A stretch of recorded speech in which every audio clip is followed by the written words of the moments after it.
Kerja rumah duka memperbaiki kuku kaki mayat ini. Setelah memperbaikinya, mereka bersiap untuk berkemasnya lagi. Tiba-tiba mayat itu bergerak, membuat orang-orang di rumah duka terkejut. Dia menatap orang di depannya. Dan kemudian dia melihat kerabat keluarga orang yang meninggal itu. Pada saat ini tangan mayat bergerak lagi. Dia takut memberitahu kerabat mayat itu. Lalu dia jatuh ke tanah. Sedetik kemudian, tubuh tiba-tiba menggeliat. Mungkinkah orang mati benar-benar dapat hidup kembali?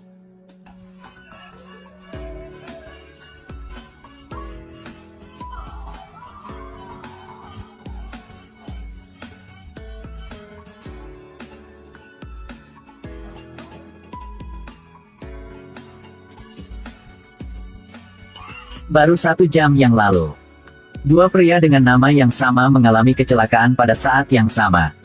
Paman ini hanya memiliki sedikit goresan. Tetapi orang yang berbaring di sebelahnya sudah mati. Dewa kematian segera pergi ke rumah sakit. Tapi dia mengambil jiwa paman yang salah. Ketika dewa kematian kembali, tiba-tiba mendapat peringatan merah. Waduh, aku telah mengambil jiwa yang salah. Dewa kematian bergegas kembali ke rumah sakit. Sekarang dia melihat orang lain dengan nama yang sama. Dewa kematian sangat canggung sekarang. Ketika paman ini kembali ke rumah sakit, dia menemukan tubuhnya sedang dikremasi.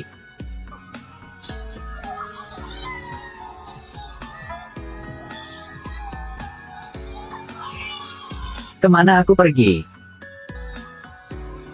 Tubuhku hilang, kemana aku harus pergi? Kemana aku pergi?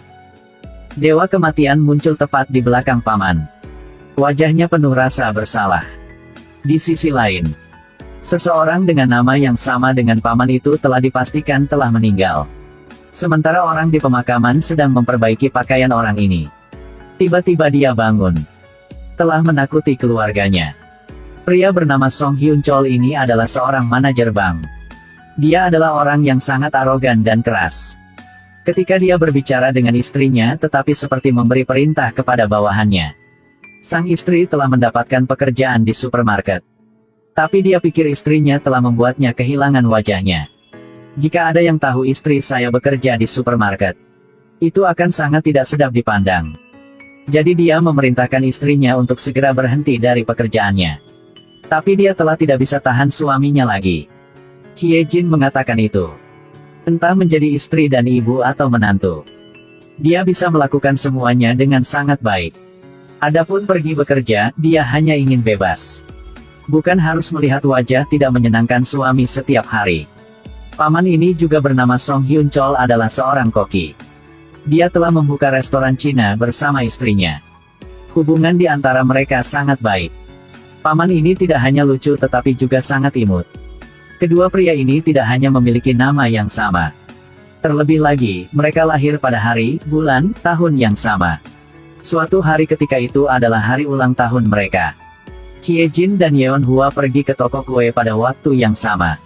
2 orang datang untuk membeli kue. Tapi dengan 2 suasana hati yang berbeda. Di malam hari, paman itu pulang. Dia menemukan bahwa keluarganya telah menyiapkan kejutan untuknya. Putrinya memberinya harapan baik. Bahkan ayahnya tidak bisa menahan diri lagi dan bergegas datang. Kehangatan ini benar-benar tak tertandingi. Dan di sisi lain, Hye Jin membawa pulang kue dengan mood yang rumit.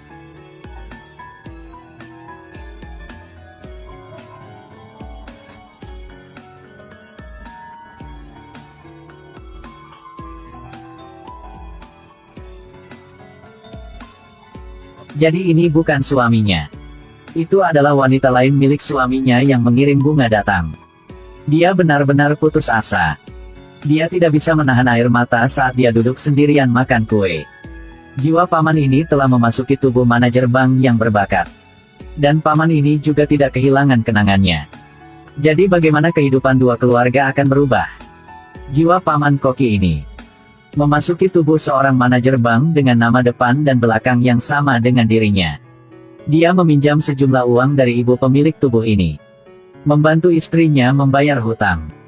Yeon Hwa setelah menerima uang, dia memutuskan untuk membuat panggilan telepon untuk mengucapkan terima kasih. Paman ini melihat istrinya memanggil. Dia sangat bersemangat sehingga dia tergagap. Ketika istrinya bertanya siapa namanya, dia bahkan tidak bisa menyebutkan namanya. Dia mulai berbicara tentang topik lain. Itu benar, kamu pasti sama sekali jangan sakit. Ingatlah untuk makan tepat waktu. Meminta kamu untuk merawat orang tua ya. Terima kasih. Bos ini bahkan bertanya bagaimana keadaan restoran dan bagaimana kabar Jisoo. Pada saat ini, Yeon Hwa melamar untuk bertemu sekali. Tiba-tiba dia mendengar ketukan di pintu. Dia dengan cepat menutup telepon. Saat Yeon Hwa ada di sini, dia merasa suaranya sangat familiar. Pada saat ini, Hye Jin membawakannya obat. Dia mengambilnya dan meminumnya. Hye Jin dengan curiga bertanya padanya bahwa dia tidak pernah meminum obat ini. Tapi dia hanya menjawab bahwa dia ingin cepat sembuh, jadi dia minum. Lalu Hye Jin mengingatkannya. Dia harus kembali ke bank untuk bekerja besok. Di sisi lain, ibu manajer bank Song Hyun Chol pergi ke Donggu. Harap dia akan membantunya membuat putranya kembali normal. Setelah mengatakan itu, dia juga mengeluarkan sejumlah uang. Oh bibi, apa yang kamu lakukan? Aku tidak akan mengambilnya. Waduh, bocah ini, itu hanya sedikit dari ketulusanku. Dan jika memiliki permintaan lain, jangan ragu untuk mengatakannya ya. Donggu bilang itu tidak perlu. Tapi tubuhnya sangat jujur. Keesokan harinya, Donggu telah datang menemukan seorang dukun. Hanya melihat dia menari tak berhenti. Juga mengambil sedikit garam untuk melemparnya ke tubuh dia. Dia masih tidak mengerti apa yang terjadi. Tiba-tiba dukun itu jatuh ke tanah. Semua orang di sini terkejut. Sekarang Dewa Kematian muncul sekali lagi. Ternyata Dewa Kematian masih mengikutinya kemana-mana. Hanya melihatnya mengambil ketel dan menyesap air. Dia langsung menyemprotkan air ke wajah dukun itu. Ini membuat Dewa Kematian sangat terkejut. Di sisi lain, gadis yang diurus oleh manajer bank Song Hyun Chol di luar. Dia mulai menunjukkan nostalgia. Aku ingin bertemu denganmu, sungguh ini sangat penting. Dia memutuskan untuk pergi ke sana untuk melihat bagaimana situasinya. Mereka berdua baru saja bertemu. Dan dia langsung menjadi sangat antusias. Ini membuatnya bingung tidak tahu harus berbuat apa. Dia segera mendorongnya menjauh. Dan kemudian dia segera bereaksi terhadap hubungan antara kedua orang ini. Sayang mengapa kamu menjadi seperti itu? Jangan mendekatiku. Kamu tidak boleh memperlakukanku seperti ini. Sekarang kamu dalam bahaya. Nah, memelukku. Nah, memelukku. Paman di tubuh ini sama sekali tidak mengerti apa yang dia katakan. Jadi dia langsung kabur dari tempat ini. Dia baru saja berjalan keluar pintu dan dia langsung mulai memarahi pemilik tubuh ini. Istri cantik di rumah tak suka. Tapi tetap mencintai sejenis wanita seperti itu. Di malam hari, Hye Jin membawakannya obat lagi. Ketika dia melihat bahwa dia selesai minum, dia hendak pergi. Tiba-tiba paman itu memanggil dia kembali dan berkata, maaf. Aku minta maaf. Aku minta maaf. Karena telah membuatmu terluka. Hye Jin tidak bisa menahan dirinya lagi dan matanya mulai memerah. Kemudian paman itu juga mulai menyelidiki pinjamannya. Ingin mengklarifikasi mengapa dia memiliki catatan pinjaman. Dan badan ini adalah manajer bank. Jadi ada apa dengan ini? Seorang paman yang hanya berdiri di dapur setiap hari. Tapi jiwanya masuk ke dalam tubuh seorang manajer bank. Suatu hari, dia menyelinap kembali ke rumah lamanya. Ambil pakaian dalam yang dulu miliknya. Ambil juga identifikasi suratnya. Yeon Hwa menemukan pakaian dalam suaminya telah hilang. Dia merasa sangat sulit untuk mengerti. Apakah celana dalam dicuri? Haruskah aku melaporkannya ke polisi? Keesokan harinya, dia mengirim pesannya ke putrinya Jisoo. Dia datang menemuinya atas nama teman dekat ayah gadis itu.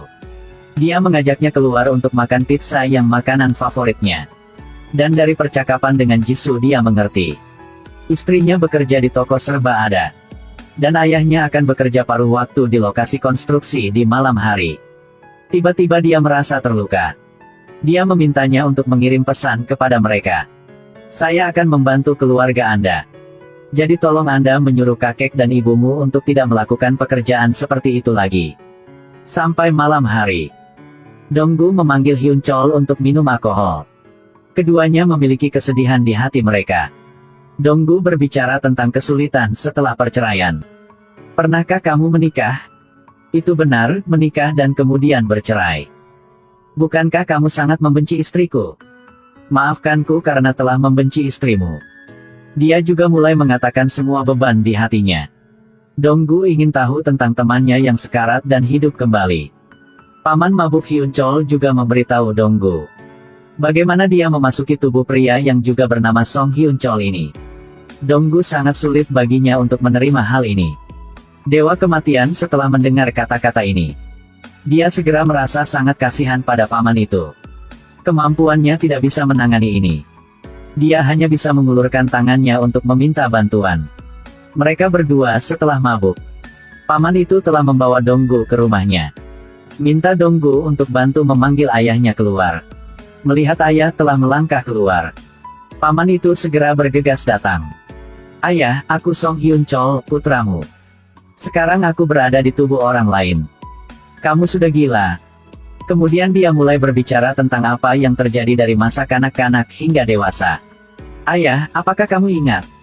Ketika aku di sekolah menengah, aku meragukan hubungan antara ayah dan tetangga kita.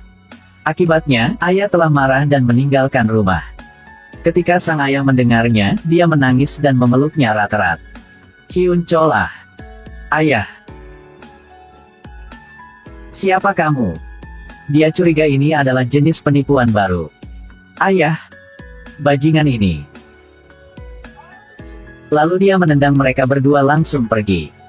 Paman ini tidak berdaya dan kembali ke rumah. Hyejin menemukan bahwa suaminya memiliki beberapa celana dalam baru tambahan. Dia bertanya apa ini. Tapi dia tidak bisa menjelaskan. Dia bahkan mengatakan bahwa dia memiliki kebebasan untuk memilih celana dalamnya. Kemudian dia meraih pakaian dalam dan melarikan diri.